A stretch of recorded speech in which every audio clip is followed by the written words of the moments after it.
from walking off a live CNN set mid-question. Shut up. I'm talking. You know what I mean? I don't want to hear. You're wearing fur. You're wearing I'm leather not shoes. an activist, but I'm saying You're people- eating chicken. Yeah. You're eating meat. I don't want to hear this nonsense. To calmly dismantling a host who thought he was the smart one in the room. Excuse me. Excuse me. I'm I still said, what are they answering. like? You Just think? because you're a poor interviewer doesn't mean. I said you answer the question and just tell me. Man, you're what a they strong like. black woman. Comedians spend their whole lives learning how to control a room. So when an interviewer walks in rude, dismissive, or looking for a fight, they picked the wrong target. Here are 10 times a disrespectful interviewer got completely dismantled by a comedian. 1992. Bill Hicks is on a British program called Funny Business, and the interviewer keeps pushing the idea that a comedian's only job is to please everyone in the room. When asked if audiences get upset, Hicks refuses to treat that as his problem. What am I supposed to do when half the people are going, that was great, and the other half are going, you're evil? Hicks isn't having the premise at all. I actually had a woman say, why can't you do things that appeal to everyone? That's impossible. What a burden. No one's done that yet. Then, the interviewer relays the ultimate insult that someone told Hicks comedy isn't the place for thinking. His response is instant. You know, someone made a comment at the club going, we don't come to comedy to think. Gee, where do you go to think? I'll meet you there. We don't have to do this here. The interviewer keeps trying to get Hicks to admit there should be a line he won't cross. Hicks refuses the premise entirely. Well, this is why we want to put something on TV that does question these, where one draws the line. What is There are no acceptable lines. and what... There are no lines. He explains that he treats his audience like his friends, not customers to flatter. I honestly believe that we're all the same, and I think to go, well, I'll give them what they want is very condescending, and I don't try to condescend to people. When the interviewer probes his background, Hicks turns even his own family's disapproval into a punchline. My dad, Bill, do you have to use the F word in your act? Bob Hope doesn't need to use the F word in his act. He never raises his voice. He just calmly refuses to accept a single thing the interviewer is selling.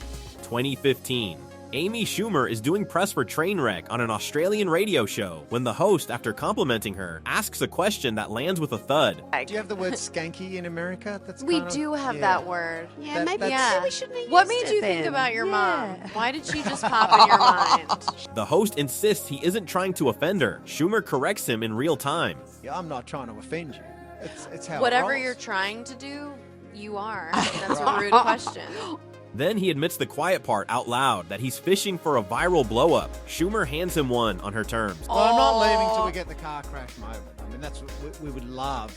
Well, then you're going to have to get it from your wife when you go home. Let's One question, one comeback, and the interview was over. 2007, Jerry Seinfeld comes on Larry King Live to promote B-Movie, and King opens by suggesting Seinfeld's sitcom got canceled. It did not. You gave it up, right? I did. They didn't cancel you. You canceled them. You're not aware of this? No, I'm asking you. Seinfeld, mock offended, cannot believe the biggest name in cable news doesn't know his show was a hit. I went off the air. I was the #1 show on television, Larry. You were Do you know who I am? Jewish guy, Brooklyn. Yeah. Then he drops the numbers, and the correction is complete. 75 million viewers last Okay. episode. Boy, you don't was take like it so canceled. bad. Well, that's the big difference between being canceled and being #1. Okay, I'm sorry. For the record, Seinfeld later said this was all in good fun, ribbing King over an honest mistake rather than a real feud.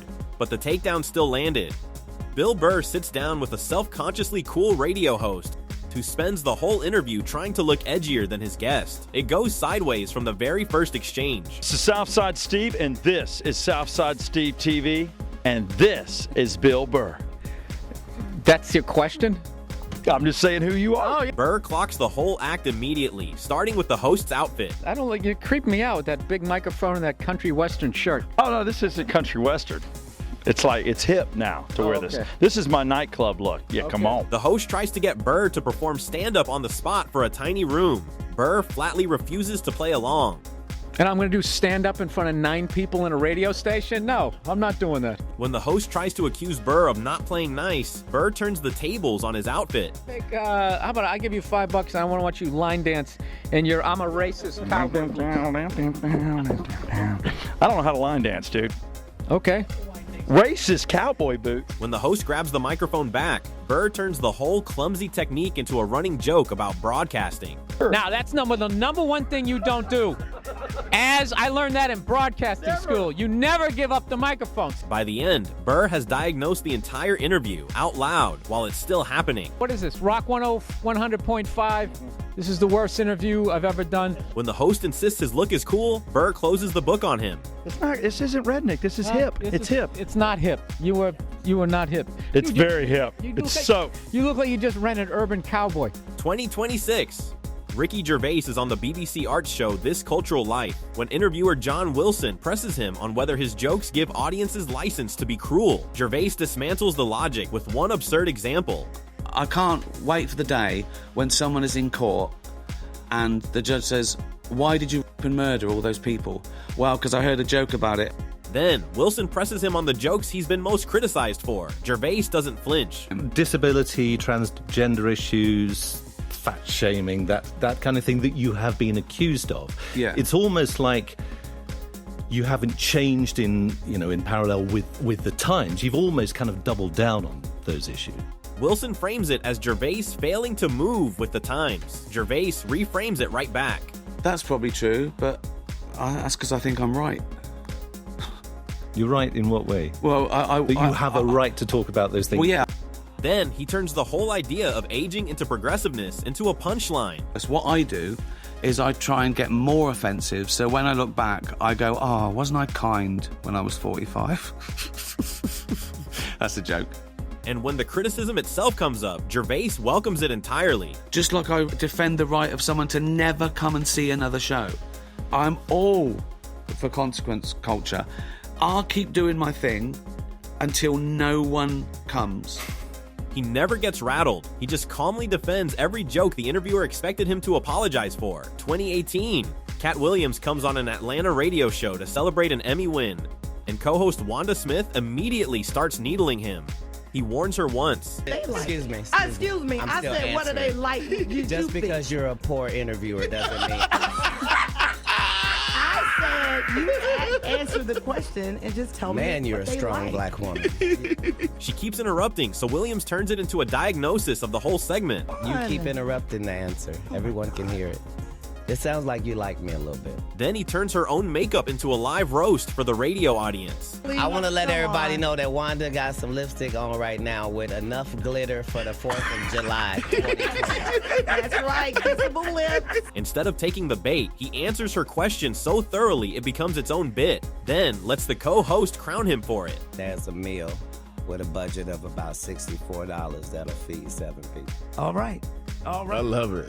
The hood aggregation, Cat Williams. Later, when Smith mocks his hair, he lands the line that made this interview legendary. My hair is 19 inches long and I have no perm. You don't? Oops. Oh, that's not a perm. No, it is not. Nice lady. That's natural. Come run one of your gnarled fingers. Come here. While you on air, so they can hear you live. When she tries to insult his clothes, he flips it into a mock fashion endorsement. I want to apologize to the people at Versace Collection. This is your 2019 summer line that hasn't come out. He tops it off by reminding her exactly how the comedy pecking order works. I'm not the right one to Jones on. Get this inmate out of here. If you can't get your blood pressure down, you can't call me that. When she tries to needle him with a nickname, he just keeps firing back. If your cholesterol is 600. Whatever, little mama. I'm little mama's baby daddy. No, you little mama. Yes, ma'am. 4 months later, the co-host was out of a job. 2014. Chelsea Handler is booked on Piers Morgan's CNN show. During the commercial break, he picks up his phone and starts tweeting instead of talking to his guest. When the cameras come back, she lets him have it, calling him a terrible interviewer to his face. I mean, you can't even pay attention for 60 seconds. You're a terrible interviewer. When Morgan tries to blame her for being boring, she reminds him whose job it was to carry the conversation. Then, she lands the kill shot, referencing the news that his show had just been canceled. telling him maybe that's why it's coming to an end. Morgan had nothing left but an awkward laugh. 2013, Russell Brand appears on MSNBC's Morning Joe, and the hosts spend the segment talking about him in the third person, mocking his accent, and even calling him the wrong name. Brand calls it out directly. You are talking about me as if I'm not here and as if I'm an extraterrestrial. You know I'm from a country that's near to you. When a host admits he can't even understand Brand's accent on the radio, Brand turns it into a gentle insult about the man's driving. It's best you focus on your driving, Brian. You're a man, you don't want to be distracted by humour, you might crash into a pedestrian. And when a host compares him to a shop window dummy, Brand thanks her for the insult with a smile. Well, thank you for your casual objectification. It's an experience. I'm glad that it is positive for you. It's very positive, absolutely. The hosts keep it up, so Brand turns into a manners teacher, correcting them like children. Stop saying he. I'm present. Russell. What's wrong with your manners? You're good. Be polite. Then he takes over the segment entirely, grabbing their scripts to show them how the job is done. These are your trusted anchors. Is that a news link? Use your papers, I'll shuffle them for you. He even offers to run the whole show for them, since they can't seem to. Okay, well, let me help you. I'm here to promote a tour called Messiah Complex. It's here for the people of America. I want the people of America to come and see me do stand-up. Go to russellbrand.tv where you can purchase tickets to see me. By the end, the anchors are the ones who look lost on their own show. You shouldn't say he when a person is present. You should refer to the person by their name. That's basic good manners. When one host fidgets with a stress ball, Brand reads it like a therapist, and the whole panel loses control of the segment. 2014. Joan Rivers is on CNN promoting her book when the interviewer keeps steering every question toward calling her mean and hypocritical. Rivers first defends what her comedy is actually for. If you make someone laugh, you give them a little vacation. And maybe you take the worst thing in the world and make it funny. Then the interviewer pivots to the fur on her book cover, and Rivers fires a warning shot. Shut up. You know what I mean? I don't want to hear. You're wearing fur. You're wearing leather shoes. I'm not an activist, You're eating chicken. You're eating meat. I don't want to hear this nonsense. She dares the interviewer to prove she's any different before lecturing anyone. Come to me with a paper belt and I'll talk to you. When the interviewer won't drop it, Rivers decides she's done. You know, I'm going. I really am going because all you have done is negative. All you have done is negative. Then she delivers her verdict on the interviewer herself before pulling out her earpiece. I made people laugh for 50 years. I am put on earth to make people laugh. My book is funny. And then the final word, aimed straight at the interviewer's qualifications. You are not the one to interview a person who does humor. Sorry. Are we serious? And with that, she was gone, live on CNN, 2013. Russell Brand sits across from Jeremy Paxman, one of the most famously combative interviewers in Britain, who opens by questioning whether Brand is even qualified to have an opinion. The very first words out of Paxman's mouth are a challenge. Russell Brand, who are you to edit a political magazine? Well, I just suppose like a person who's been politely asked by an attractive woman. From there, the condescension is the whole strategy. But is it true you don't even vote? Yeah, no, I don't vote. Well, how do you have any authority to talk about politics then? Paxman's big challenge is that Brand doesn't vote. I'm saying if you can't be asked to vote, why should we be asked to listen to your political point of view? Brand doesn't back down an inch. He explains his not voting is a choice, not apathy. But it's not that I'm not voting out of apathy. I'm not voting out of absolute indifference and weariness. Paxman tries to belittle him personally, and Brand just absorbs it and keeps arguing. You are a very trivial man.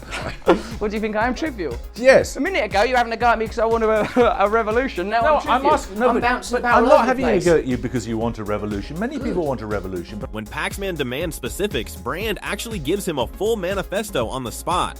I think a socialist egalitarian system based on the massive redistribution of wealth, heavy taxation of corporations. When Paxman tries to trap him into designing the whole system live, Brand refuses to take the bait. Don't ask me to sit here in an interview with you in a bloody hotel room and devise a global utopian system. I'm merely pointing out that You're calling for revolution. Yeah. Then he flips the entire interview around, pointing out that Paxman built a career doing exactly what Brand is doing now. You spent your whole career berating and haranguing politicians, and then when, like me, a comedian goes, yeah, they're all worthless, what's the point in engaging with any of them? You sort of have a go at me. When Paxman dismisses him as just an actor, Brand refuses to accept that his voice needs anyone's permission. Yeah, I am angry. I am angry. Because for me, it's real. Because for me, it's not just some peripheral thing that I turn up once in a while. And when Paxman keeps circling back to the idea that Brand has no standing to speak, Brand ends it for good. Why is that naive? Why is that not my right because I'm an actor? I mean, I've taken the right. I don't need the right from you. I don't need the right from anybody. I'm taking it. By the end, the most feared interviewer in Britain had been turned into the student, and Brand ran the room. That's the pattern every single time. An interviewer walks in thinking they'll get an easy target or a viral takedown, and forgets that the person across from them talks for a living.